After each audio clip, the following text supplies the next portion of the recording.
आप सब लोगों को मेरा नमस्कार। एक बार पुनः केमिस्ट्री की इस क्लास में आप सबका स्वागत है। आज हम लोग थर्मोडायनेमिक्स स्टार्ट करेंगे। थर्मोडायनेमिक्स का लेक्चर 1 आज हम लोग स्टार्ट करेंगे। बहुत ही इम्पॉर्टेंट टॉपिक है ये, बहुत ज़्यादा प्रश्न इससे आए हुए हैं। थर्मोडायनेमिक्स से कोई भी कंपटीशन हो, चाहे वो IIT JEE हो, नीट हो या लेक्चरर के तमाम एग्जामिनेशंस जो TGT PGT असिस्टेंट प्रोफेसर्स के डिफरेंट कमीशन के हैं, उन सब में थर्मोडायनेमिक्स के बहुत अच्छे प्रश्न पूछे जाते हैं। तो इसीलिए हम लोगों ने डिसाइड किया है कि थर्मोडायनेमिक्स को पहले ख़त्म किया जाए। थोड़ा सा बड़ा लेक्चर है, काफ़ी 2 3 4 5 लेक्चर इसमें होंगे, लेकिन घबराने की आवश्यकता नहीं है। क्यों? क्योंकि इससे काफ़ी अच्छे क्वेश्चन बनते हैं। ज़्यादा से ज़्यादा प्रश्न हम इसी टॉपिक से कोरिलेट करेंगे। तो देखिए भाई, थर्मोडायनेमिक्स हम स्टार्ट कर रहे हैं। इसका अगर हम इसको ब्रेक करें 2 पार्ट में थर्मोडायनेमिक्स को, तो ये है thermal plus dynamics, THERMAL plus DINAMICS। यह थर्मल प्लस डायनेमिक्स से मिलकर बना है। थर्मल का मतलब होता है हीट। थर्मल का मतलब देखिए, इसके प्रोनाउंसिएशन से स्पष्ट है, इसकी मीनिंग से हीट। और डायनेमिक्स का मोशन होता है फ्लो या गति, फ्लो या मोशन। तो इसका मतलब कि कोई ऐसा प्रोसेस जहाँ पर फ्लो ऑफ हीट हो, that is flow of heat. ऊष्मा का प्रवाह केमिस्ट्री की जिस ब्रांच में स्टडी किया जाए, that is known as the thermodynamics. तो भाई थर्मोडायनेमिक्स, इसके नाम से स्पष्ट है कि यह 2 वर्ड से मिलकर बना है, थर्मल प्लस डायनेमिक्स। थर्मल का मतलब होता है हीट, डायनेमिक्स का मतलब होता है फ्लो या मोशन, जिसको हम गति भी कहते हैं। तो हीट का जो फ्लो है, flow of heat is known as thermodynamics,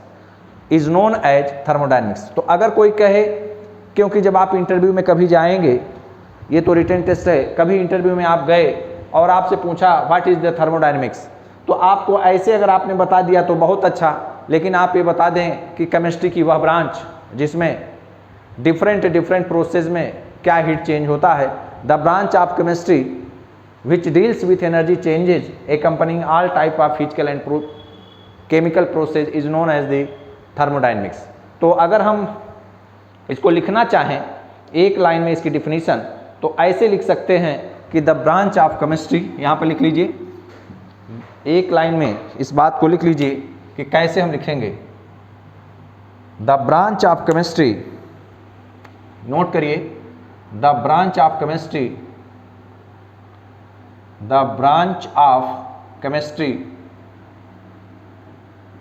which deals with energy changes accompanying all types of physical and chemical process, मतलब कि फिजिकल प्रोसेस हो या कोई केमिकल प्रोसेस हो, उसमें जो भी चेंज होता है, एनर्जी चेंज जो भी होता है, और उसका स्टडी किया जाता है, उसका अध्ययन किया जाता है थर्मोडायनेमिक्स में। तो अगर कोई आपसे पूछे कि व्हाट इज द थर्मोडायनेमिक्स, तो क्या जवाब देंगे? Sir, thermodynamics is the flow of heat. Thermodynamics एक ऐसी ब्रांच है जिसमें हम ऊष्मा के फ्लो की स्टडी करते हैं, फ्लो ऑफ हीट की स्टडी करते हैं, that is known as the thermodynamics.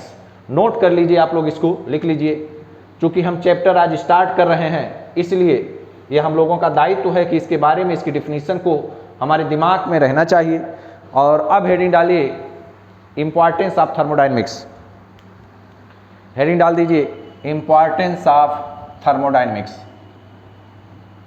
Importance of thermodynamics, thermodynamics का महत्व, थर्मोडायनेमिक्स का महत्व, क्या इंपॉर्टेंस है, या आप ये भी लिख सकते हैं मेरिट्स ऑफ थर्मोडायनेमिक्स। हेडिंग डालिए, importance of thermodynamics, importance of thermodynamics, importance of thermodynamics, importance of thermodynamics. Thermodynamics का क्या महत्व है ये हम लोगों को पढ़ना है। तो कई इसके इंपॉर्टेंस हैं, तो हम बारी बारी से इसको पढ़ेंगे। तो भाई हम लोगों ने ये बताया, हम लोगों ने ये पढ़ा कि थर्मोडायनेमिक्स का मतलब होता है थर्मल प्लस डायनेमिक्स। थर्मल माने होता है हीट, डायनेमिक्स माने मोशन। तो ऐसी ब्रांच केमिस्ट्री की जिसमें फ्लो ऑफ हीट हो, उस ब्रांच को हम थर्मोडायनेमिक्स कहते हैं। अब इसके महत्व के बारे में कि क्या आवश्यकता पड़ी थर्मोडायनेमिक्स को पढ़ने की, थर्मोडायनेमिक्स किन किन चीज़ों को हमको बताता है, थर्मोडायनेमिक्स की मदद से हम क्या क्या चीज़ें डेराइव कर सकते हैं, क्या क्या चीज़ें एक्सप्लेन कर सकते हैं। देखिए, जब हम किसी भी टॉपिक को पढ़ें, किसी भी चैप्टर को पढ़ें, तो उसके बारे में कंप्लीट जानकारी होगी, तभी हम किसी भी कंपटीशन को बीट कर पाएंगे। अगर हम सरफेसी नॉलेज लेंगे, सतही नॉलेज लेंगे, तो हम किसी भी कंपटीशन को बीट नहीं कर पाएंगे। और हमें तो ये लगेगा कि मैंने पूरा चैप्टर पढ़ा है, लेकिन मैं क्वेश्चन क्यों नहीं कर पाता। कारण क्या है कि आप उसकी डीप नॉलेज नहीं पढ़ते, उसके बेसिक कॉन्सेप्ट्स नहीं पढ़ते। तो इम्पॉर्टेंस में पहला इम्पॉर्टेंस ये है, पहले समझ लीजिए तो फिर हम लोग लाइन बाय लाइन लिख लेंगे। पहला इम्पॉर्टेंस ये है कि वांट हाफ का जो डाइल्यूशन लॉ था उसको आराम से डिराइव किया जा सकता है। Want half law of dilute solution, want half law of dilute solution मतलब कि तमाम फिजिकल केमिस्ट्री के ऐसे जनरलाइजेशंस हैं जैसे वांट हाफ डाइल्यूशन लॉ। दूसरे नंबर पे राउल्ट का relative lowering vapour pressure, Raoult का रिलेटिव लोअरिंग वेपर प्रेशर। घबराइए नहीं, अभी हम लोग बारी बारी से लिख लेंगे। फेज रूल, इन सब का डेरिवेशन हम थर्मोडायनेमिक्स के जो लॉज हैं उनकी मदद से कर सकते हैं। तो हम ये कह सकते हैं कि फिजिकल केमिस्ट्री के तमाम जनरलाइजेशन का डेरिवेशन या एक्सप्लेनेशन हम थर्मोडायनेमिक्स के लॉज की मदद से कर सकते हैं। तो हम लोग लिख सकते हैं कि most of the important generalisations of physical chemistry can be derived with the help of laws of thermodynamics. और कौन कौन से हैं, अब इसी को लिखना है भाई, हम लोगों को इसी चीज को नोट करना है, इसी चीज को हम लोगों को लिखना है। तो लिखिए, यहां पर लिखना है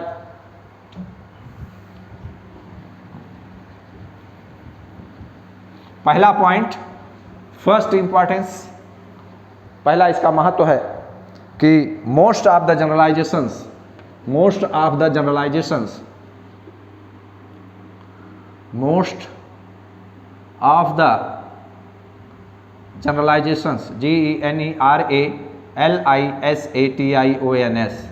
most of the generalizations of physical chemistry can be derived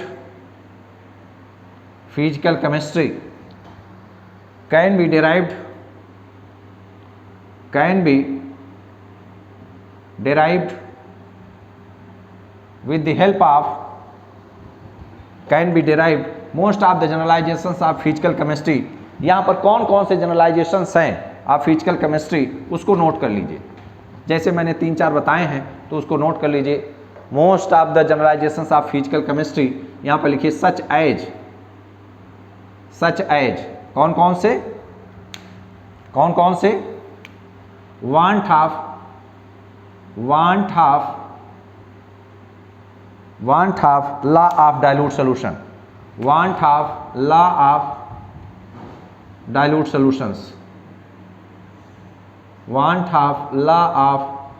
solution, दूसरे नंबर पे Raoult's law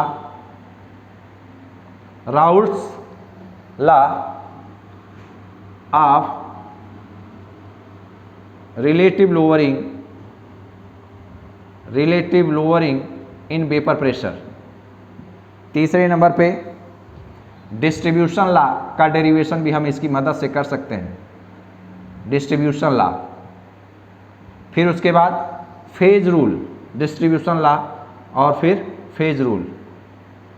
ETC can be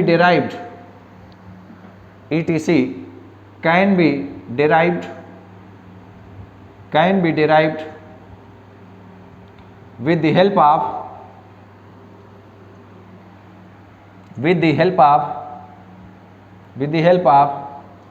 laws of thermodynamics। तो भाई अगर कोई आपसे पूछे कि थर्मोडायनेमिक्स का इम्पॉर्टेंस एक आध बता दीजिए, तो आप कहिए कि सर हमारे पास कई इम्पॉर्टेंस हैं। तो पहला इम्पॉर्टेंस तो यही है कि जो बहुत ही प्रख्यात, बहुत ही फेमस लॉज हैं फिजिकल केमिस्ट्री में, जैसे want of law of dilute solution है, राउल्ट का रिलेटिव लोअरिंग वेपर प्रेशर है, वितरण नियम जो हमारे हिंदी माध्यम के बच्चे हैं, डिस्ट्रीब्यूशन लॉ, या हम फेज रूल, इन सब को डिराइव कर सकते हैं with the help of laws of thermodynamics. Second number, thermodynamics का जो दूसरा महत्व है, इंपॉर्टेंस है, वो बहुत ही इंपॉर्टेंट है। वो ये है कि कोई भी प्रोसेस है, वो प्रोसेस फिजिबल होगा कि नहीं, आसानी से होगा कि नहीं, स्वतः होगा कि नहीं। तो फिजिबिलिटी मतलब इजीली और स्पॉन्टेनियसली का मतलब स्वतः। तो with the help of thermodynamics, या it helps to detect the feasibility या टू डिटरमाइन द फिजिबिलिटी और spontaneity of a process. Thermodynamics हमको मदद करता है टू डिटरमाइन द फिजिबिलिटी और स्पॉन्टेनिटी ऑफ ए प्रोसेस। कोई भी प्रोसेस है, उसकी स्पॉन्टेनिटी को, वह स्वतः होगा कि नहीं, वह फिजिबल होगा कि नहीं, वह आसानी से होगा कि नहीं, उसके बारे में बताने वाला थर्मोडायनेमिक्स ही है। तो हम लिख सकते हैं कि it also helps us to lay down the criteria, it माने first laws of thermodynamics, it also helps us to predict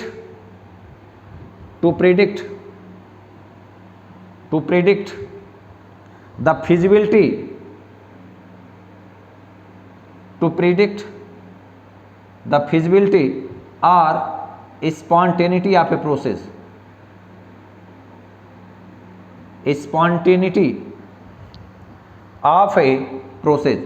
कोई केमिकल प्रोसेस हो या फिजिकल प्रोसेस हो, तो it also helps us to predict the feasibility और spontaneity of a process.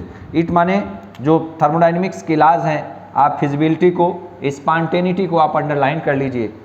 भाई मैंने आपको कई बार बताया है, जब भी मैंने फिजिकल केमिस्ट्री में कोई भी टॉपिक, चाहे केमिकल काइनेटिक्स हो, चाहे केमिकल इक्विलिब्रियम हो, मैंने हमेशा ये बताया है delta G, change in Gibbs free energy.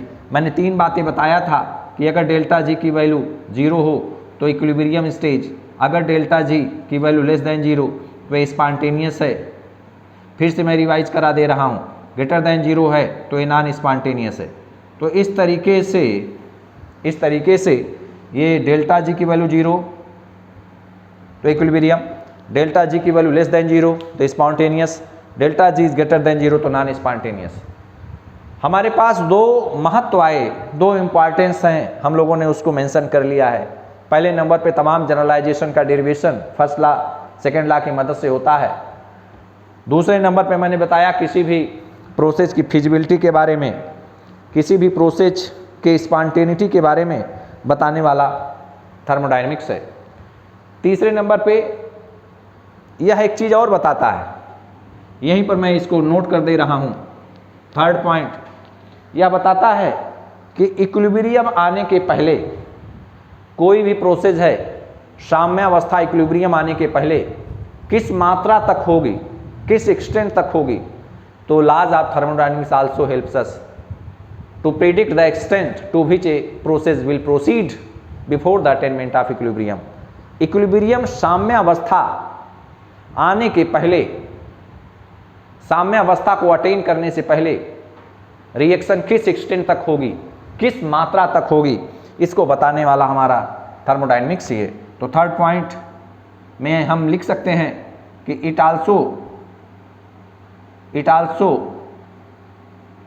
helps us to determine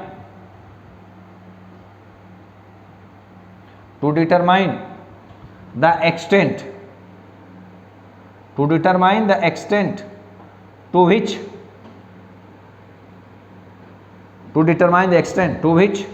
a process proceed PROCEED before the attainment of equilibrium ATTAINMENT equilibrium या साम्य अवस्था को अटेन करने से पहले रिएक्शन किस एक्सटेंट तक होगी, किस मात्रा तक होगी, इसको बताने वाला कौन है? इसको बताने वाला है थर्मोडायनेमिक्स। तो हमारे पास 3 इंपॉर्टेंस आए।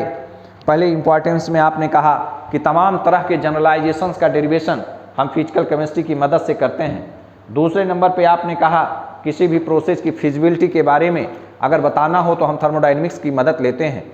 तीसरे नंबर पे आपने बताया कि अगर हमको एक्सटेंट पता करना है कि किस मात्रा तक रिएक्शन होगी तो हम लोग किसकी मदद लेंगे? हम लोग थर्मोडायनेमिक्स की मदद लेंगे।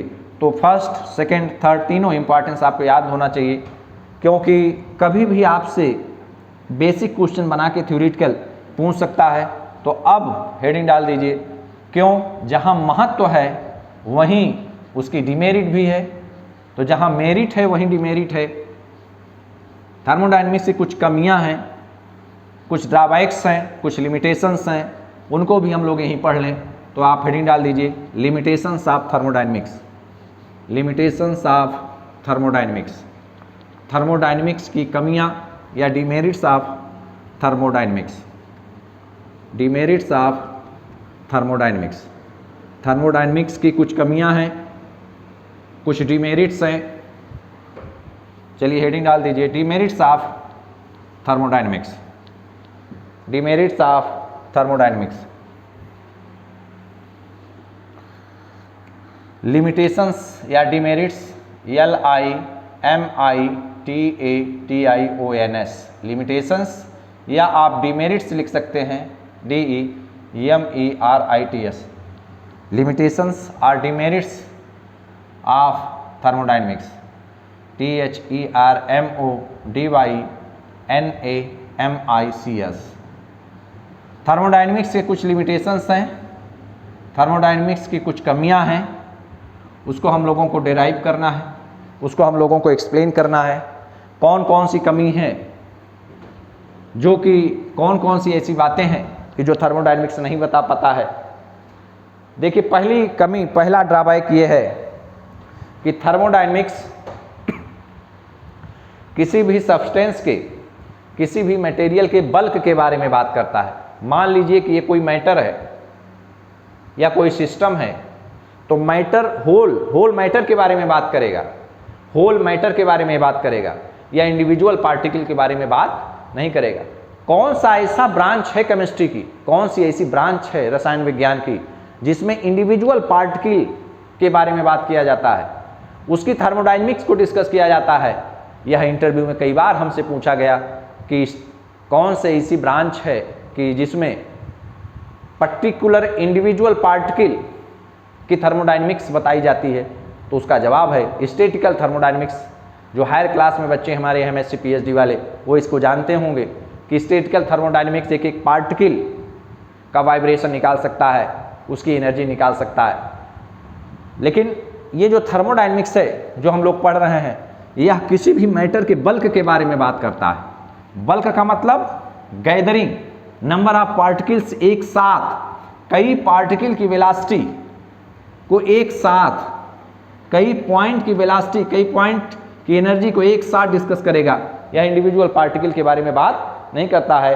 तो आप लिख सकते हैं कि थर्मोडायनेमिक्स के जो लॉज हैं वो अप्लीकेबल हैं only for the matter in the bulk, not for individual particles. तो the laws of thermodynamics apply only to matter in the bulk and not to individual atoms और मॉलिक्यूल्स। तो लिख लीजिए, इसमें पहला ड्रॉबैक है the laws of thermodynamics, the laws of thermodynamics, the laws of thermodynamics DYNAMICS, the laws of thermodynamics apply only to matter in the bulk,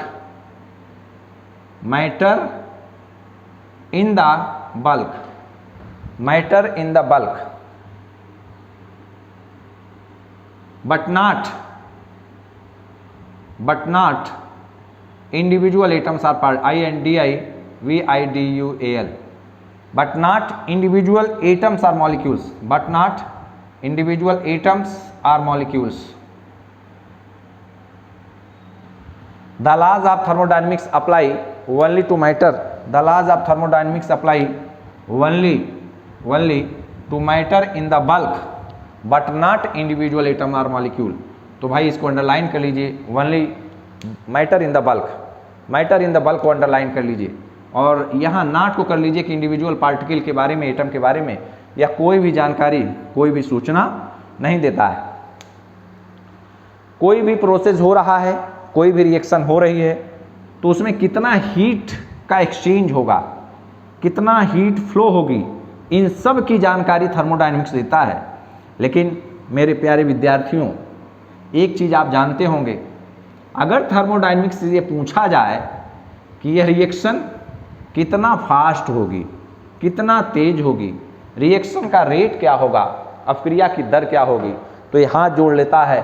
thermodynamics के नियम कहते हैं कि हम केवल एनर्जी चेंज के बारे में बात करेंगे, हीट एक्सचेंज के बारे में बात करेंगे, स्पॉन्टेनिटी के बारे में बात करेंगे, लेकिन हम किसी भी रिएक्शन की रेट को बता नहीं सकते हैं। उसको बताने वाला केमिकल काइनेटिक्स होता है, रासायनिक बलगति होता है, जैसा कि हम लोग पढ़ चुके हैं। तो second, it does not tell anything about the rate of chemical reaction. It माने thermodynamics, it does not tell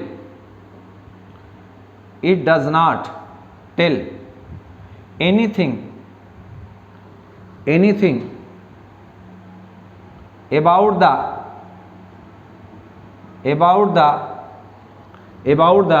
rate of a chemical reaction,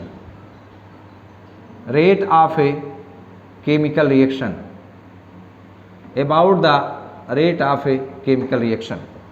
कोई रासायनिक अपक्रिया की दर क्या है, रेट क्या होगा, इसको ये नहीं बताता है।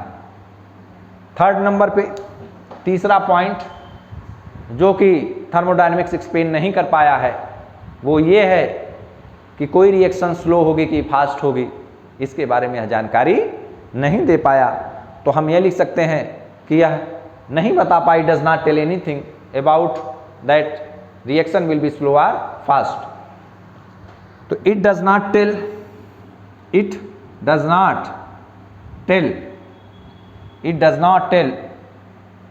whether a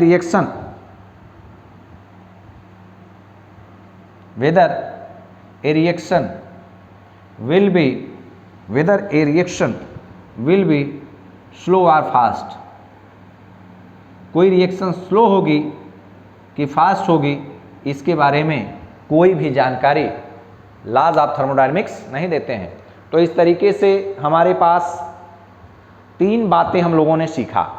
पहले नंबर पर थर्मोडायनेमिक्स क्या है, तो आपने कहा सर फ्लो ऑफ हीट की स्टडी जिस ब्रांच में की जाए केमिस्ट्री की, that branch is known as the thermodynamics. आपसे मैंने कहा क्या ज़रूरत पड़ी, क्या आवश्यकता पड़ी थर्मोडायनेमिक्स को पढ़ने की, तो आपने बहुत मुस्कुराते हुए कहा कि सर तीन बातें हैं। पहले नंबर पे तमाम तरह के प्रसिद्ध important renowned generalisations, van't Hoff dilution law, relative lowering in vapour pressure, distribution law, phase rule, इन सब का डेरिवेशन हम थर्मोडायनेमिक्स की मदद से कर सकते हैं। दूसरा महत्व आपने कहा कि कोई रिएक्शन स्पॉन्टेनियस होगी कि नहीं, फिजिबल होगी कि नहीं, इसके बारे में फर्स्ट और सेकंड सारी लॉज मिलकर जानकारी देते हैं।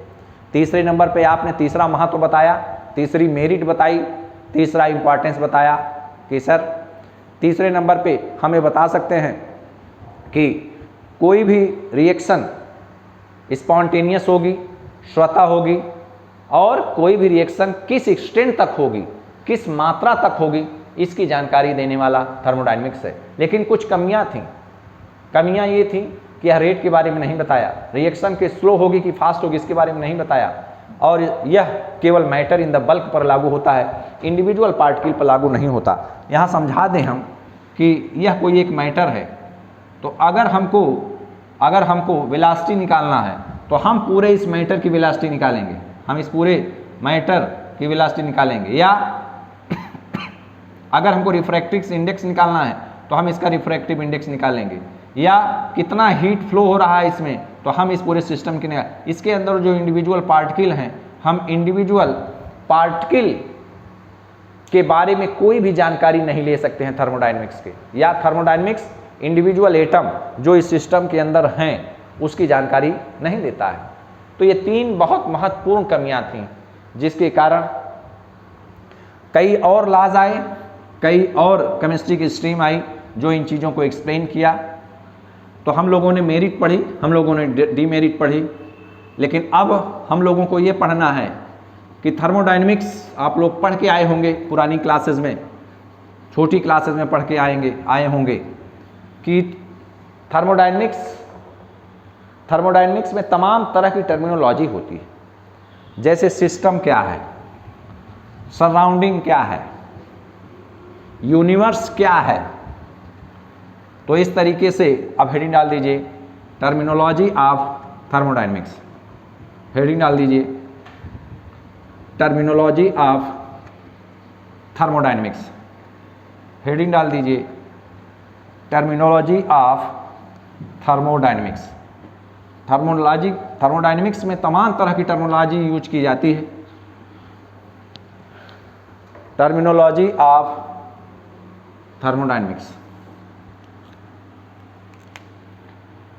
TERMINILOGY, terminology of thermodynamics, terminology of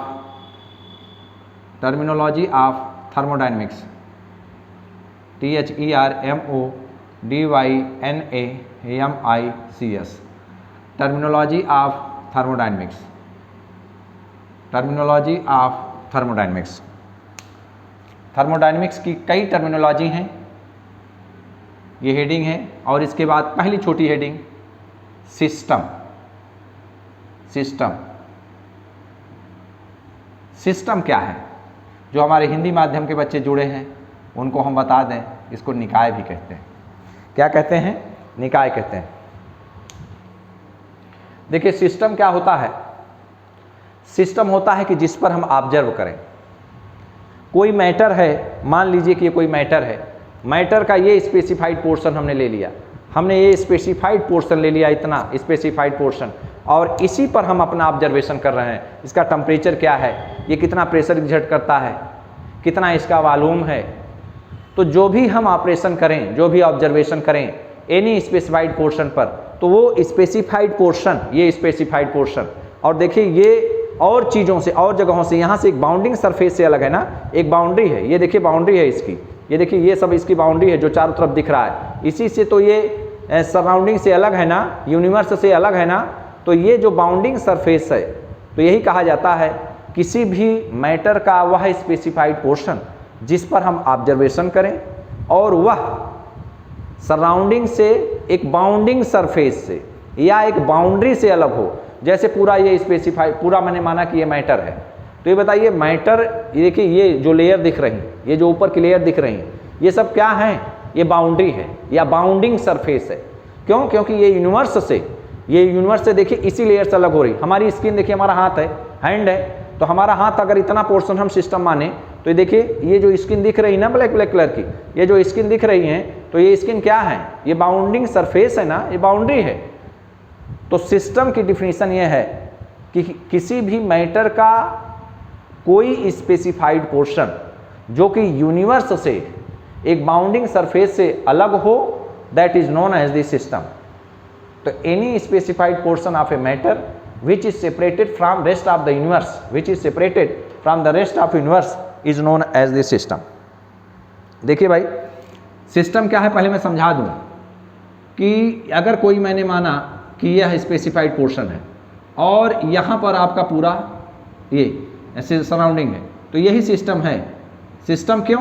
क्योंकि यहाँ पर देखिए ये बाउंड्री बनी हुई है, ये बाउंडिंग सरफेस दिख रही ना, ये बाउंडिंग सरफेस, ये बाउंड्री वाल है। अब ये बाउंड्री वाल इमेजिनरी भी हो सकती है, ये बाउंड्री वाल रियल भी हो सकती है। केमिस्ट्री की किताबों ने ये कहा है कि एक बाउंडिंग सरफेस से अलग हो, तो बाउंडिंग सरफेस का मतलब वो रियल भी हो सकता है, वो इमेजिनरी भी हो सकता है। तो अगर हम लिखना चाहें, लिखने का प्रयास करें तो कैसे लिखेंगे? Any specified portion of a matter, note करिए, any specified portion of the matter, any specified portion of the matter, any specified portion of the matter which is separated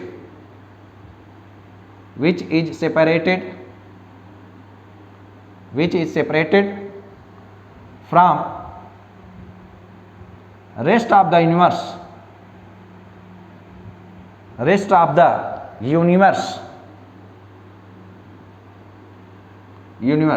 any specified portion of the matter which is separated from rest of the universe is known as system। उसको हम निकाय कहते हैं। यहाँ पर डेवलेंट कामा, तो यहाँ पर देखिए, फॉर एग्जाम्पल कोई भी आप सिस्टम ले सकते हैं। फॉर एग्जाम्पल पेन ले लीजिए, ठीक, a cup of a tea in a cup, a tea या टी इन ए कप, जो भी हम देख रहे हैं। अब यहीं पर बना लीजिए, यह कोई एक यूनिवर्स का फिगर बना लीजिए और इसी के अंदर आप इसको बना लीजिए जैसे मैंने यहाँ बनाया है, और इसको लिख दीजिए सिस्टम, SYST, और ये हो गया इसका सराउंडिंग, SURROUND, ठीक। और यहाँ पर इसको बना लीजिए बाउंडिंग सरफेस, ये पोर्शन दिखा दीजिए बाउंडिंग सरफेस, बाउंड्री है। अब ये बाउंड्री रियल भी हो सकती है या इमेजिनरी भी हो सकती है, रियल और इमेजिनरी, IMAGINARY, रियल और इमेजिनरी। तो मेरे प्यारे विद्यार्थियों, सिस्टम को हमने डिफाइन किया, किसी भी मैटर का वह स्पेसिफाइड पोर्शन जो यूनिवर्स से बाउंड्री के द्वारा अलग हो, बाउंडिंग सरफेस से अलग हो, उसको हम कहते हैं सिस्टम। जो भी आपके सामने दिखे, pen, tea in a cup, copy, these are the system, वो बाउंडिंग सरफेस से अलग हैं। तो सिस्टम आपने डिफाइन किया, और अब इसके आगे हम लोग डिफाइन करेंगे सराउंडिंग। सराउंडिंग का मतलब नीचे मैं लिख देता हूं सराउंडिंग, यहां पे मैं लिख देता हूं सराउंडिंग। सेकंड नंबर पे सराउंडिंग,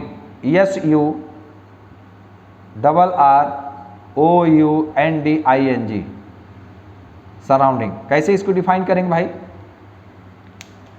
सिस्टम के अलावा यूनिवर्स का वह पार्ट जो सिस्टम के इतना नजदीक हो कि इससे हीट और मैटर दोनों का एक्सचेंज कर सके, that is known as the surrounding, rest of the universe which might, rest of the universe. देखिए भाई, ये आपका सिस्टम है, सिस्टम के चारों तरफ का वह एरिया, ये सब, ये देखिए, ये एरिया जो दिख रहे हैं, यही क्या है? Surrounding, SURROUNDING, surrounding. तो ये आपका सराउंडिंग मैंने यहाँ लिखा भी, SURROUNDING, सराउंडिंग। देखिए, सराउंडिंग सिस्टम के इतना नज़दीक होना चाहिए, यहाँ इतना नज़दीक होना चाहिए कि ये सिस्टम और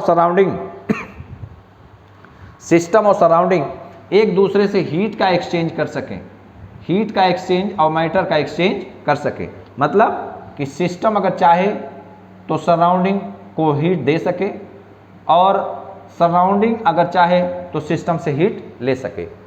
तो अगर कोई आपसे पूछे कि सराउंडिंग क्या है, तो आप क्या बताएंगे?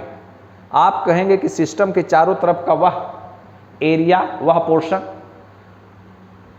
जिससे कि सिस्टम और सराउंडिंग एक दूसरे से मास और हीट का एक्सचेंज कर सकें, उसको हम सराउंडिंग कहते हैं। तो ये बताइए कि अगर ये सिस्टम है तो इसके चारों तरफ का जो एरिया होगा वो सराउंडिंग होगा ना, ऐसा तो नहीं है कि कोई सिस्टम यहाँ है तो उसका सराउंडिंग 20 किलोमीटर दूर होगा, ऐसा नहीं है।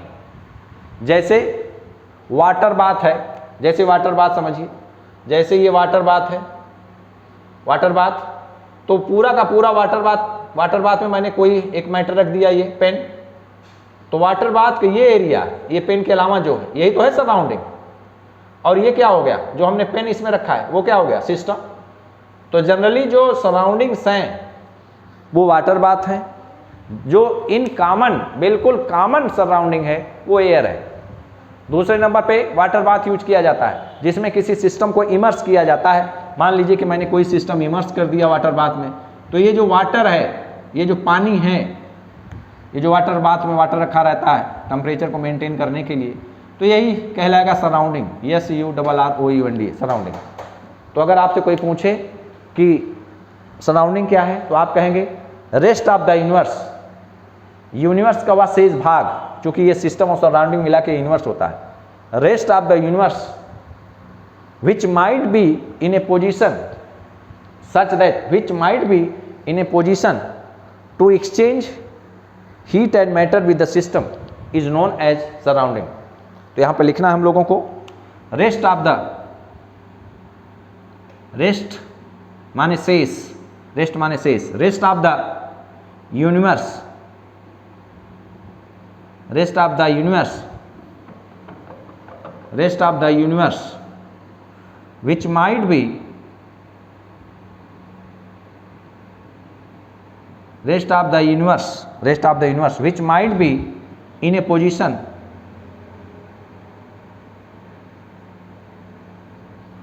rest of the universe which might be in a position such that, position such that it can exchange, it can exchange heat and matter with the surroundings, heat and matter with the system, with the system, system के साथ heat और matter को exchange करें। यहाँ पर exchange heat and matter को आप underline कर लीजिएगा, जिससे कि आप जब भी अपना नोट्स खोलें आपको याद रहे। तो is no rest of the universe which might be in a position such that it can exchange heat and matter with the system is known as surroundings, is known as surroundings, SURROUNDINGS। Okay, तो आपने system define किया। अब example surrounding का, तो common example है air, water bath. आप चाहें तो ऐसा फिगर बना सकते हैं, आप चाहें तो ये फिगर जो ऊपर बना हुआ है राइट साइड में, यहाँ पर ये फिगर नीचे बना सकते हैं। तो एग्जाम्पल में कॉमन एग्जाम्पल है, कॉमन एग्जाम्पल है एयर। एयर बहुत अच्छा सराउंडिंग का काम करता है। दूसरे नंबर पे वाटर बाथ बहुत अच्छा सराउंडिंग का काम करता है।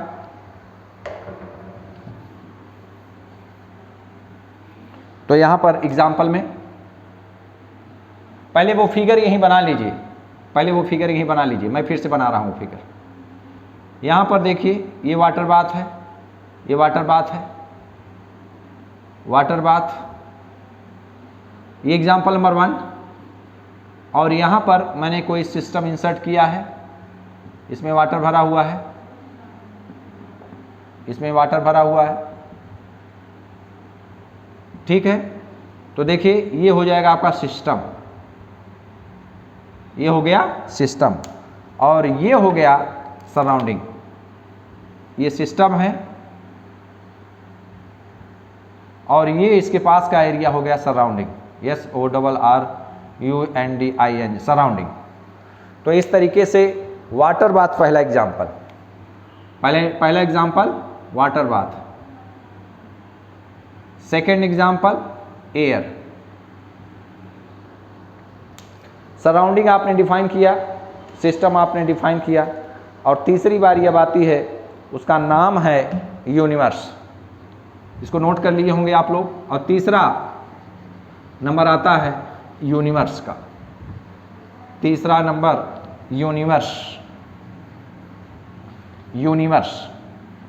सिस्टम और सराउंडिंग दोनों मिला करके कंबाइंड फॉर्म में यूनिवर्स कहा जाता है।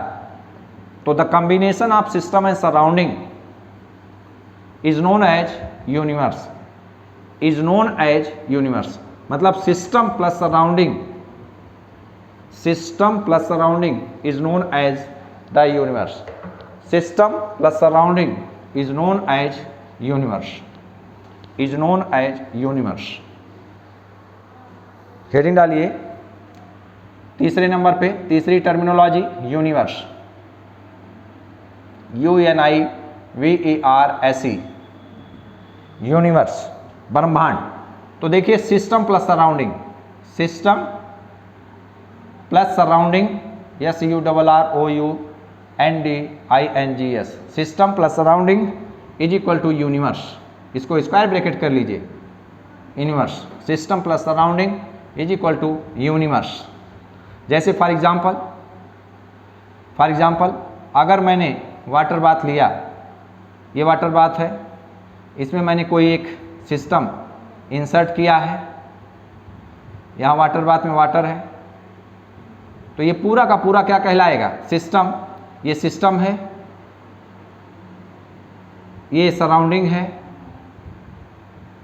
ये सराउंडिंग है, तो पूरा का पूरा ये पोर्शन सिस्टम और सराउंडिंग मिला के ये क्या कहलाएगा? पूरा का पूरा सिस्टम और सराउंडिंग ये कहलाएगा यूनिवर्स, ये कहलाएगा यूनिवर्स। तो अब हेडिंग डालिए टाइप्स ऑफ सिस्टम। आपने सिस्टम पढ़ा, अब हम लोगों को सिस्टम के प्रकार पढ़ने हैं। कितने प्रकार के सिस्टम आप लोग पढ़ के आए हैं, बेसिक क्लासेस में भी पढ़ के आए हैं कि सिस्टम कई प्रकार के होते हैं। Open system, close system, isolated system, ये सब पढ़े होंगे ना। तो आज उन्हीं बातों को फिर से एक बार रिवाइज करना है। कारण क्या है कि हम जितनी बार किसी चीज़ को रिवाइज करते हैं, जितनी बार हम किसी चीज़ को पढ़ते हैं, हम उतने ही परिपक्व होते हैं। तो रिवीजन मेक्स मैन परफेक्ट। तो हेडिंग डाल दीजिए टाइप्स ऑफ सिस्टम, हेडिंग डाल दीजिए टाइप्स ऑफ ए सिस्टम।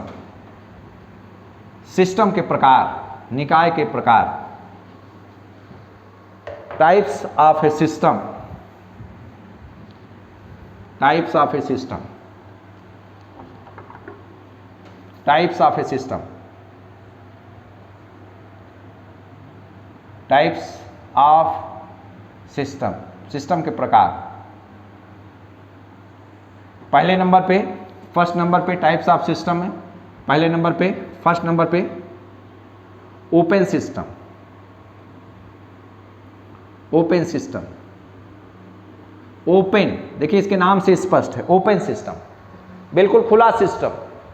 मतलब एक ऐसा सिस्टम जो सराउंडिंग से हीट और मैटर दोनों का एक्सचेंज कर सके, उसको हम कहते हैं ओपन सिस्टम। मतलब कि अगर चाय खुले कप में रख दी जाए, अगर ये मानिए कि चाय हमारा एक कप है, इस कप में चाय रख दी गई, तो आप ये देखेंगे कि कुछ देर के बाद ये चाय ठंडी हो जाती, चाय कूल हो जाती, और इसका लेवल जो आपको दिखेगा ना बहुत कम, थोड़ा सा वेपराइज भी हो जाएगी। तो हीट का एक्सचेंज हो गया, सिस्टम ने सराउंडिंग को हीट दिया, मैटर का भी एक्सचेंज हुआ। तो ऐसा सिस्टम जो सराउंडिंग से हीट और मैटर दोनों का एक्सचेंज करे, that is known as open system. तो कोई आपसे पूछे प्रश्न what is the open system, तो एक ऐसा system, a system which can exchange both matter and energy with its surrounding is known as the open system. तो a system which can exchange energy as वेज and matter with its surrounding, a system, लिखिए double comma में, a system which can exchange, a system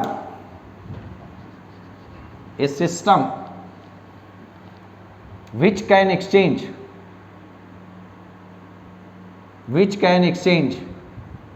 energy,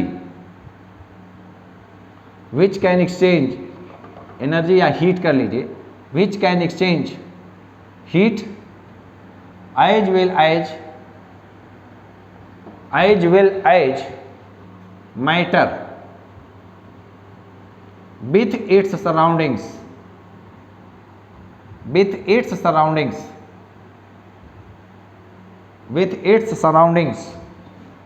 is known as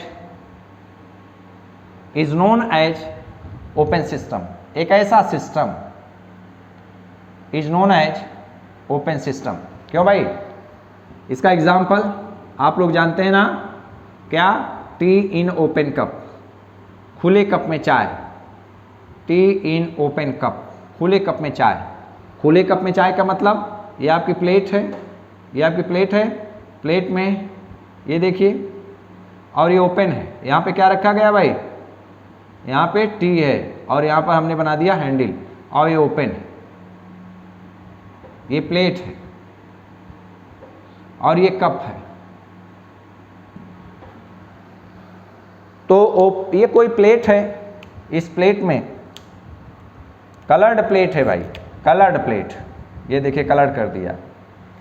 coloured plate में एक cup रखा गया है और कप में चाय भरी हुई है, कप ओपन है, तो चाय ठंडी हो जाएगी, धीरे धीरे इसका लेवल भी डाउन होगा। इसका मतलब कि चाय का लेवल डाउन हुआ, इसका मतलब मास का एक्सचेंज हुआ।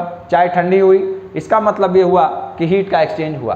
तो ऐसा सिस्टम जो सराउंडिंग से heat as well as matter का एक्सचेंज करे, तो यहाँ पर आप अंडरलाइन कर लीजिए, heat as well as matter, heat as well as matter. जो हीट का एक्सचेंज करे, मैटर का एक्सचेंज करे सराउंडिंग के साथ में, उसको हम लोग कहेंगे ओपन सिस्टम। दूसरा एग्जाम्पल जो कि कई बार आया हुआ है, example number 1, human body, very very important. ये नीट में भी पूछा गया, ये पीजीटी का एक एग्जाम होता है, प्रवक्ता का पीजीटी का एग्जाम होता है, उसमें ये पूछा गया ह्यूमन बॉडी क्या है, ओपन सिस्टम है कि क्लोज सिस्टम? ये ओपन सिस्टम है। क्यों? इसलिए क्योंकि ओपन सिस्टम है कि हम एनर्जी का एक्सचेंज करते हैं। देखिए हम सांस लेते हैं, हम रेस्पायरेशन करते हैं, तो एनर्जी का एक्सचेंज करते हैं अपने सराउंडिंग से। हम एक्सक्रीशन भी करते हैं, रेस्पायरेशन और एक्सक्रेशन दोनों होता है। हम जो वेस्टेज मटेरियल हैं एक्सक्रीट करते हैं, तो वहाँ पर मैटर भी एक्सचेंज होता है सराउंडिंग के साथ में। तो हमारी ह्यूमन बॉडी है, तो ह्यूमन बॉडी हमारी ओपन सिस्टम है, याद रखिएगा। कई बार आपसे ये प्रश्न पूछा गया है कई कंपटीशन में। क्यों ऐसा है? क्योंकि रेस्पायरेशन और excretion, respiration plus excretion, EXCRETION, हम एक्सक्रीट करते हैं, हम रेस्पायरेशन करते हैं, हम श्वसन करते हैं और वेस्टेज मटेरियल को बाहर करते हैं। तीसरा एग्जाम्पल बहुत इंपॉर्टेंट है, प्लांट, पौधे। क्या पौधे ओपन सिस्टम है? बोलिए, क्या पौधे ओपन सिस्टम है? तो आप दिमाग लगाइए कि क्या ये एनर्जी का एक्सचेंज करते हैं? तो देखिए कोई भी पौधा है फोटोसिंथेसिस का काम करता है, एनर्जी का एक्सचेंज फोटोसिंथेसिस होता है। दूसरे नंबर पे नए नए पत्ते आते हैं, पुराने पत्ते गिरते हैं, मैटर का भी धीरे धीरे छोटा सा वृक्ष एक बट वृक्ष बन जाता है, तो उसके मास में भी परिवर्तन होता है, मैटर में भी चेंज होता है। जो टहनियाँ पतली होती हैं मोटी हो जाती हैं। तो इस तरीके से आप कह सकते हैं कि ये जो प्लांट हैं, जो पौधे हैं हमारे वातावरण में, ये ओपन सिस्टम है, क्योंकि ये एक्सचेंज करते हैं, मैटर का एक्सचेंज करते हैं, एनर्जी का एक्सचेंज करते हैं विथ हिज सराउंडिंग्स। तो देयरफॉर हमारी ह्यूमन बॉडी, हमारे वातावरण में प्लांट, पौधे, ट्रीज, खुले कप में रखी हुई चाय, कप में रखी हुई, खुली कप में रखी हुई चाय, ये सब ओपन सिस्टम के उदाहरण हैं, एग्जाम्पल है। सेकेंड नंबर पे ओपन सिस्टम के बाद क्लोज्ड सिस्टम, ओपन सिस्टम, और अब बारी आती है क्लोज सिस्टम की। तो क्लोज सिस्टम एक ऐसा सिस्टम है, क्लोज सिस्टम एक ऐसा सिस्टम है जो एनर्जी का एक्सचेंज तो कर सकता है लेकिन मैटर का एक्सचेंज ना करे। A system which can exchange energy या heat but not matter is known as close system. तो हेडिंग डाल दीजिए क्लोज सिस्टम, हेडिंग डालिए close system. A system which can exchange, heading डालिए क्लोज सिस्टम। ओपन सिस्टम हो गया second number पे, close system, close system. A system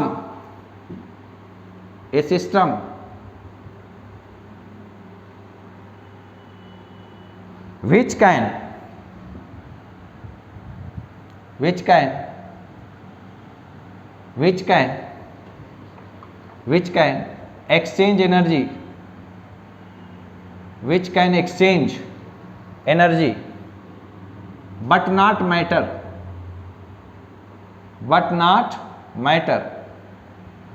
is known as closed system, is known as closed system। तो यहां पर underline कर लीजिए, विच can exchange energy, जो एनर्जी का एक्सचेंज तो कर सकता है, मैटर का एक्सचेंज ना करे, उसको हम क्लोज सिस्टम कहते हैं। क्लोज सिस्टम का मतलब, क्लोज का मतलब बंद। अब जब बंद है तो क्या वो मैटर का एक्सचेंज कर सकता है? नहीं, बंद है तो कहां मैटर निकलेगा। अगर हम चाय को एक कप में रखें और कप को ढक दें कायदे से, चाय तो ठंडी हो जाएगी लेकिन उसका लेवल डाउन नहीं होगा, कम नहीं होगा, क्योंकि जब चाय वेपराइज होगी ढक्कन पर जाएगी, ढक्कन से पुनः कंडेंस होकर के वापस आएगी। तो इसका example T in A close cup, T in a closed cup, बंद कप में रखी गई चाय एक बहुत अच्छा उदाहरण है क्लोज सिस्टम का। और थर्ड नंबर पर जो कि महत्वपूर्ण है, आइसोलेटेड सिस्टम। आइसोलेटेड सिस्टम, पहले सिस्टम में आपने कहा कि जो एनर्जी और मैटर दोनों का एक्सचेंज करे, दूसरे वाले क्लोज सिस्टम में आपने कहा केवल हीट का एक्सचेंज करे, मैटर का एक्सचेंज ना करे। और तीसरी बारी आई isolated.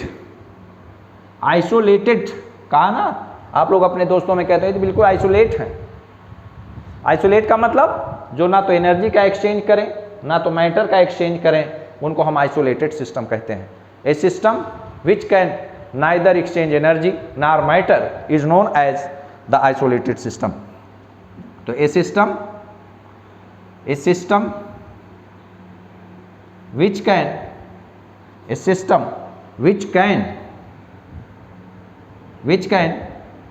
neither exchange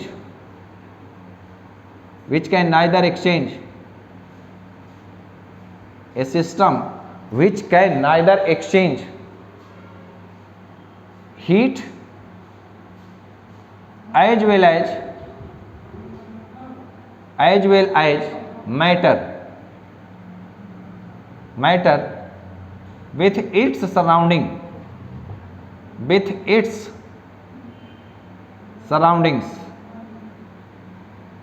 with its surroundings is known as isolated system, is known as isolated system, is known as isolated system। तो a system which can neither exchange heat as well as matter with its surroundings is known as isolated system। इसका example आप लोग बता सकते हैं, आप लोग बहुत ढंग से बता सकते हैं। रोज़ आप लोग आइसोलेटेड सिस्टम का ठंडियों में यूज़ करते हैं, गर्मी में भी यूज़ करते हैं। बताइए भाई, रोज़ सुबह मॉर्निंग में जब आप सो के उठते हैं, मंजन ब्रश करने के बाद आप चाय पीते हैं, अगर वो चाय थर्मस में रख दी जाए, बंद थर्मस में रख दी जाए, क्लोज थर्मस में रख दी जाए, तो T in A close thermos, बंद थर्मस में रखी हुई चाय, तो देखिए वो गर्म बनी रहती है, जितना चाय आपने रखा था उतनी ही चाय रहती है, उसका लेवल डाउन नहीं होता है। तो इस तरीके से आप, इसका एग्जाम्पल है T in A close thermos, T in A close thermos, बंद थर्मस में, T in A close thermos, बंद थर्मस में रखी गई चाय, बहुत इंपॉर्टेंट है, T in A thermos flask. और हेडिंग डालिए माइक्रोस्कोपिक प्रॉपर्टीज। अब आप हेडिंग डाल दीजिए microscopic properties. Next heading microscopic properties. तीसरे नंबर पे माइक्रोस्कोपिक प्रॉपर्टीज। नेक्स्ट, दो टाइप की प्रॉपर्टीज आप जानते होंगे, पढ़े होंगे, एक माइक्रोस्कोपिक और दूसरे नंबर पर माइक्रोस्कोपिक। तो माइक्रोस्कोपिक हम लोगों को पढ़ना है अभी। Micro, MACRO, microscopic properties, MACRO, microscopic properties. Heading डाल दीजिए माइक्रोस्कोपिक प्रॉपर्टीज। हेडिंग डालिए माइक्रोस्कोपिक, MACRO। ढंग से समझते जाइए भाई, क्योंकि मैं बहुत बेसिक और बहुत ढंग से चीज़ों को समझा रहा हूँ। किताबों में पढ़ने पर चीज़ें कम समझ में आती हैं, लेकिन आज हम एक एक बात को डिस्कस कर रहे हैं, छोटी छोटी बात को। Microscopic properties, microscopic properties, microscopic properties. पहले समझने का प्रयास करिए। माइक्रोस्कोपिक समझने के पहले आप माइक्रोस्कोपिक सिस्टम समझिए। MACRO, microscopic system, microscopic system, microscopic system एक ऐसा सिस्टम जिसमें कई पार्टिकल हों, कई एटम हो, जिसमें बल्क हो। तो microscopic system are those system which consist of a bulk of matters, bulk of atom, bulk of particle. तो this is known as the microscopic property system. तो माइक्रोस्कोपिक सिस्टम अगर हम कहें तो microscopic system consist of a large number of particles. यहां पे क्या लिख सकते हैं? Consist of large number of, consist of large number of particles, consist of large number of particles, consist of large number of particles or atoms, that is bulk, that is bulk। bulk मतलब gathering, gathering, GATHERING। तो यह कोई एक microscopic system है। तो यहाँ पर इसके पार्टिकल ऐसे ऐसे आप दिखा लीजिए, ऐसे ऐसे पार्टिकल दिखा लीजिए। यहाँ पे पार्टिकल दिखाइए, यहाँ पे, यहाँ, यहाँ, यहाँ, ये सब क्या है? तो ये हैं इसके पार्टिकल्स, ये हैं इसके पार्टिकल्स। और ये पूरा का सिस्टम हो जाएगा, ये हो जाएगा microscopic system, MACRO, microscopic system.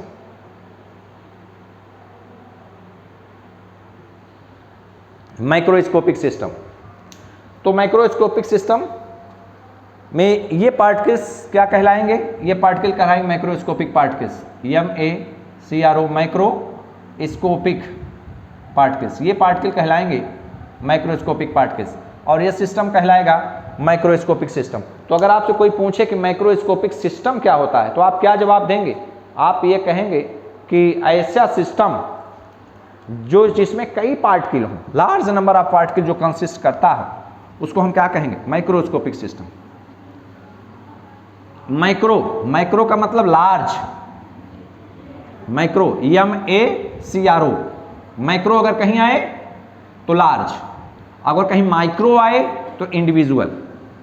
ये ध्यान रखिएगा, कहीं माइक्रो, MACRO कहीं लिख लीजिए, माइक्रो कहीं लिख लीजिए, कहीं आपके पास जगह होगी कॉपी में, कहीं लिख लीजिए माइक्रो, MACRO। माइक्रो का मतलब लार्ज, लार्ज का मतलब बल्क, और माइक्रो का मतलब MICRO, माइक्रो का मतलब इंडिविजुअल, INDIVIDUAL।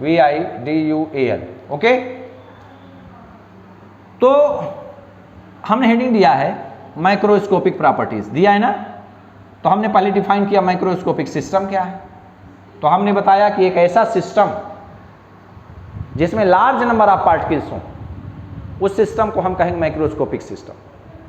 तो ऐसी properties which is associated with the microscopic system is known as microscopic property। जैसे अगर हम कहें टेम्परेचर ऑफ द सिस्टम तो इस पूरे सिस्टम का टेम्परेचर, अगर हम कहें प्रेशर ऑफ दिस सिस्टम तो प्रेशर इस पूरे सिस्टम का, अगर हम कहें इसकी कंसंट्रेशन तो कंसंट्रेशन ऑफ दिस सिस्टम। तो पूरे सिस्टम की बात किया जाए, इंडिविजुअल पार्टिकल की नहीं, तो हम कहेंगे वो माइक्रोस्कोपिक प्रॉपर्टीज है। तो अगर कोई आपसे पूछे कि माइक्रोस्कोपिक प्रॉपर्टीज क्या होती हैं तो आप क्या जवाब देंगे, क्या आंसर देंगे? ऐसी प्रॉपर्टीज जो माइक्रोस्कोपिक सिस्टम से रिलेट हों उनको हम कहेंगे माइक्रोस्कोपिक प्रॉपर्टीज। तो the properties associated with microscopic system are called microscopic properties. तो नोट करिए, द प्रॉपर्टीज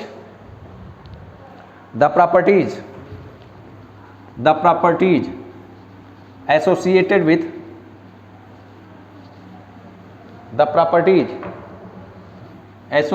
विथ यहां पर नोट करिए डबल कॉमा में, the properties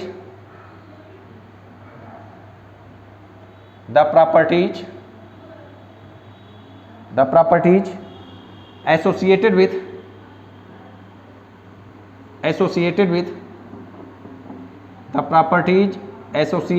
microscopic system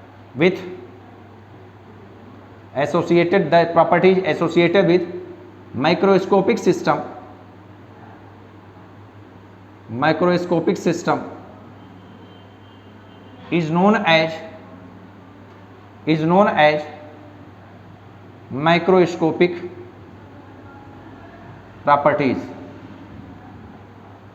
as microscopic properties।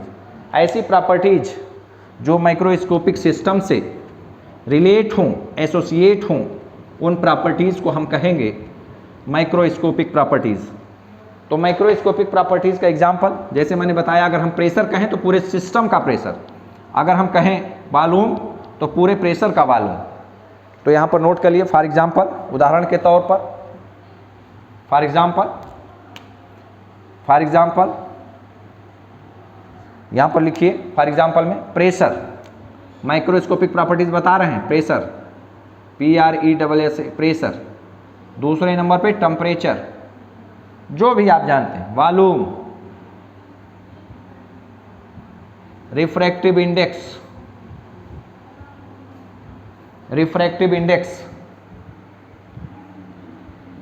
Concentration, comma, mass, comma, colour.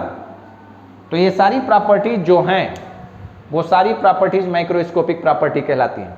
तो ऐसी properties जो माइक्रोस्कोपिक सिस्टम से अटैच हों, माइक्रोस्कोपिक सिस्टम से रिलेट हों, उन प्रॉपर्टीज को हम कहेंगे माइक्रोस्कोपिक प्रॉपर्टी। जैसे प्रेशर है, वॉल्यूम है, टेम्परेचर है, डेंसिटी है, कंपोजिशन है, डेंसिटी, और लिख लीजिए डेंसिटी, कामा, कंपोजिशन, COMPOSIT, कंपोजिशन। तो इस तरीके से अगर आपसे कोई पूछे कि माइक्रोस्कोपिक प्रॉपर्टीज क्या होती हैं तो क्या जवाब देंगे? ऐसी प्रॉपर्टीज जो माइक्रोस्कोपिक सिस्टम से रिलेट हों, उन प्रॉपर्टी को हम कहेंगे microscopic properties.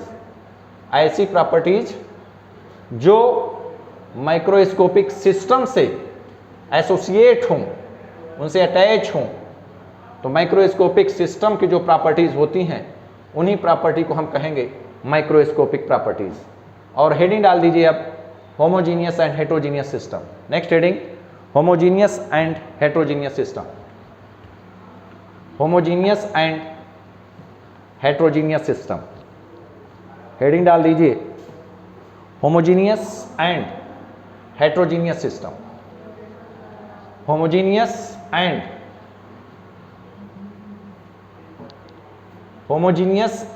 Heterogeneous system, homogeneous and heterogeneous system, homogeneous and heterogeneous system. Heading डालिए, homogeneous and heterogeneous system,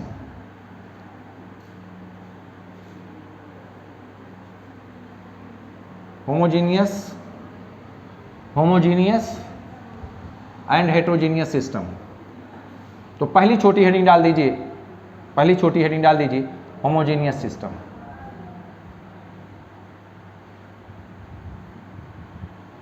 homogeneous system,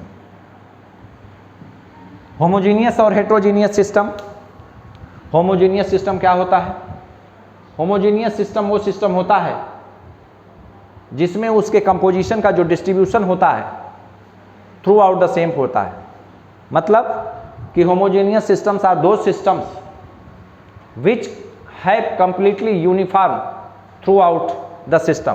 पूरे सिस्टम में अगर उसकी कंसंट्रेशन या कोई भी प्रॉपर्टी, जो भी पार्टिकल हैं, उनका यूनिफॉर्म डिस्ट्रीब्यूशन हो, that is known as the homogeneous system. तो इसका मतलब कंप्लीटली यूनिफॉर्म होमोजेनियस सिस्टम एक ऐसा सिस्टम जिसमें जो उसके कॉन्स्टिट्यूएंट हो यूनिफॉर्मली डिस्ट्रीब्यूट हो, तो उसको हम कहेंगे होमोजेनियस सिस्टम। तो इसको आप लिख सकते हैं कि completely uniform through out. Short form लिख सकते हैं completely uniform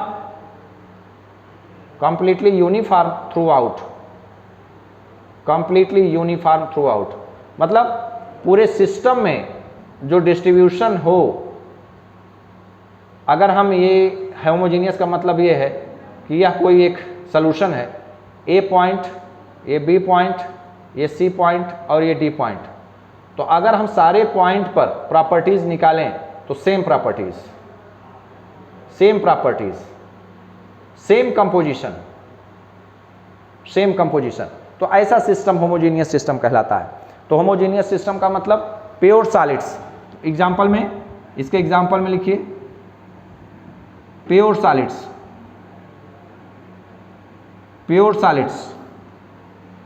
are liquids or solutions,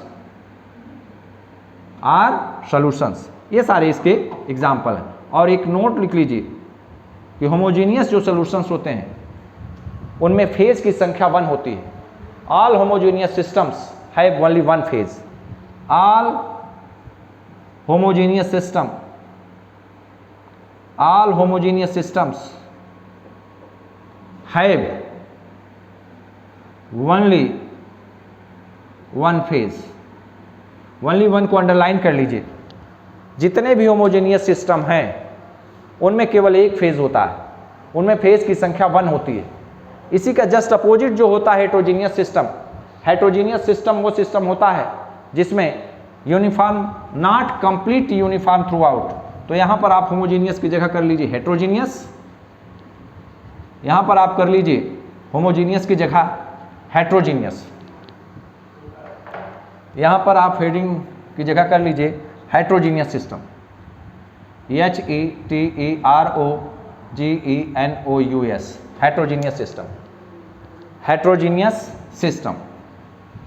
heterogeneous system, not completely through out. Heterogeneous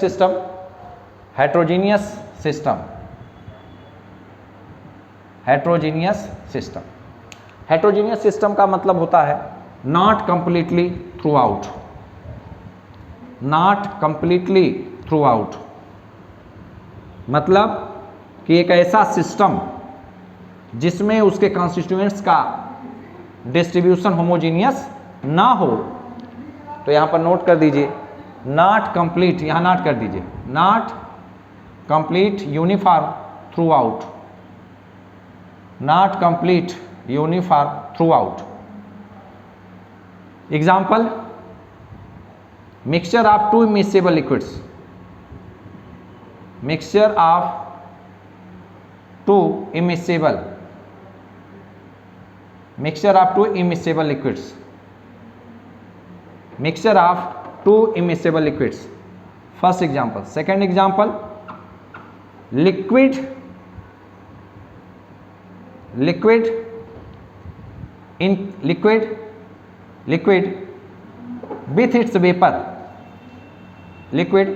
with its vapor, मतलब कोई भी लिक्विड है वह अपने वाष्प के साथ में है तो क्या बनाएगी, लिक्विड विथ इट्स वेपर। ये सारे मिक्सचर हेट्रोजीनियस हैं। देखिए हेट्रोजीनियस का मतलब ये होता है, समझ लीजिए ढंग से, कि कोई भी एक सिस्टम है, इस सिस्टम में मान लीजिए सॉल्यूशन रखा हुआ है, ये ए पॉइंट है ये बी पॉइंट है, ये सी पॉइंट है। तो सारे पॉइंट पर अगर हम इनकी प्रॉपर्टीज निकालें तो different properties, DIFFERENT, different properties. तो अगर ये प्रॉपर्टीज सेम आवें तो हम कहेंगे होमोजीनियस, अगर ये प्रॉपर्टीज डिफरेंट आवें तो हम क्या कहेंगे, हेट्रोजीनियस। तो एक नोट लिखना है कि जितने हेट्रोजीनियस सिस्टम्स होते हैं उनमें फेज की संख्या 2 होती है। In heterogeneous systems, in heterogeneous HETEROGENOUS, in heterogeneous system number of phases, देखिए भाई ये भी कंपटीशन का क्वेश्चन है।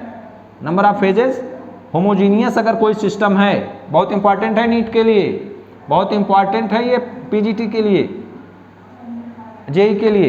तो ये देखिए नंबर ऑफ फेजेस क्या हैं, 2 हैं। और जब मैंने होमोजीनियस तो आपने 2 चीज़ें पाई, तो कहीं स्क्वायर ब्रैकेट करके लिखना है, मैं यहाँ लिख देता हूँ, आप उसी के नीचे स्क्वायर ब्रैकेट करके लिखना है, आपको स्क्वायर ब्रैकेट करके लिखना है। For homogeneous system phase 2 phase, for homogeneous system तो 1 phase, for heterogeneous system phase की संख्या 2 फेज। तो आप लिख लीजिए ब्रैकेट बना के, square bracket, for homogeneous system 1 phase, for heterogeneous system 2 phase, और इसको स्क्वायर ब्रैकेट करके इंपॉर्ट कर लिए। होमोजीनियस सिस्टम वो सिस्टम होता है जिसमें उसके कंपोनेंट्स का जो डिस्ट्रीब्यूशन है यूनिफॉर्म होता है, सारे पॉइंट पर प्रॉपर्टी सेम होगी। लेकिन अगर हेट्रोजीनियस सिस्टम है तो सारे पॉइंट पर, अगर हम कई पॉइंट लें सिस्टम के, तो हर जगह उनकी प्रॉपर्टी डिफरेंट होती है। इस तरीके से हम लोगों ने डिफाइन किया homogeneous system, heterogeneous system. Basic difference ये है कि होमोजीनियस सिस्टम में फेजेस की संख्या 1 होती है, हेट्रोजीनियस सिस्टम में फेजेस की संख्या 2 होती है। तो इस तरीके से आज हम लोगों ने जो चीज़ें पढ़ी हैं, आज मैं इस लेक्चर को यहीं फिनिश करता हूँ, यहीं समाप्त करता हूँ। लेकिन जैसे कि हमेशा हम करते आए हैं, आज इस लेक्चर को क्या हमने पढ़ाया उसको मैं रिवाइज कर देता हूँ। हम लोगों ने शुरुआत किया था थर्मोडायनेमिक्स से। तो थर्मोडायनेमिक्स का मतलब थर्मल प्लस डायनेमिक्स, थर्मल माने हीट, डायनेमिक्स माने मोशन। तो जहाँ पर फ्लो ऑफ हीट हो उस ब्रांच को हम कहेंगे थर्मोडायनेमिक्स। थर्मोडायनेमिक्स हमने डिफाइन किया था, the branch of chemistry which deals with energy changes accompanying all type of physical and chemical changes, उसको हम थर्मोडायनेमिक्स कहते हैं। फिर हमने ये बताया कि महत्व तो क्या क्या थर्मोडायनेमिक्स के हैं। तो तीनों आपने उंगलियों पे गिना था कि तमाम तरह के प्रसिद्ध जनरलाइजेशंस जैसे Raoult's law, van't Hoff factor, van't Hoff dilution law, distribution law, phase rule, इन सब का डेरिवेशन हम लोग थर्मोडायनेमिक्स से कर सकते हैं। दूसरे नंबर पर हम ये बता सकते हैं कि कोई भी सिस्टम स्पॉन्टेनियस है कि नहीं। हम ये बता सकते हैं थर्मोडायनेमिक्स से किस इंस्टेंट पर रिएक्शन होगी, लेकिन कुछ इसकी कमियां थी। हम जल्दी से उसकी 3 कमी आप लोगों को याद होगा। पहली कमी थी कि यह किसी भी रिएक्शन के रेट को नहीं बताता, केवल हीट चेंज को बताता है। यह किसी भी रिएक्शन के स्पॉन्टेनिटी के बारे में तो बताता है, लेकिन रिएक्शन स्लो होगी कि फास्ट होगी इसके बारे में कुछ नहीं बताता। और फिर उसके बाद हम लोगों ने कहा कि थर्मोडायनेमिक्स में तमाम टर्मिनोलॉजी है। पहली टर्मिनोलॉजी है सिस्टम। मैंने कहा किसी भी मैटर का वह स्पेसिफाइड पोर्शन जो सराउंडिंग से बाउंडिंग सरफेस से अलग, उसको हम सिस्टम कहते हैं। पेन, कॉपी, कलम, जो भी हमको दिखता है दैट इज सिस्टम। फिर सराउंडिंग, तो मैंने कहा यूनिवर्स में सिस्टम के अलावा ऐसा पोर्शन जो इस सिस्टम से इतना नज़दीक हो कि एनर्जी और हीट दोनों का, एनर्जी और मैटर दोनों का एक्सचेंज कर सके, उसको हम सराउंडिंग कहेंगे। फिर हमने क्या बताया, यूनिवर्स, सिस्टम और सराउंडिंग दोनों मिला के यूनिवर्स कहा जाता है। मैंने ओपन सिस्टम बताया कि जो हीट और एनर्जी दोनों का एक्सचेंज कर सके, जैसे कप, ओपन कप में रखी हुई चाय, हमारी बॉडी, प्लांट। फिर क्लोज सिस्टम, क्लोज सिस्टम का मतलब जो मैटर का एक्सचेंज ना कर सके, केवल एनर्जी का एक्सचेंज करे, उसको हम कहते हैं ओपन सिस्टम।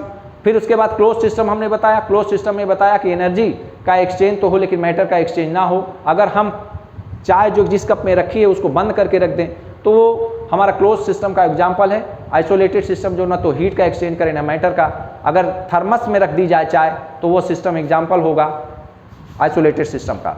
फिर हमने आपको बताया हेट्रोजीनियस सिस्टम, होमोजीनियस सिस्टम।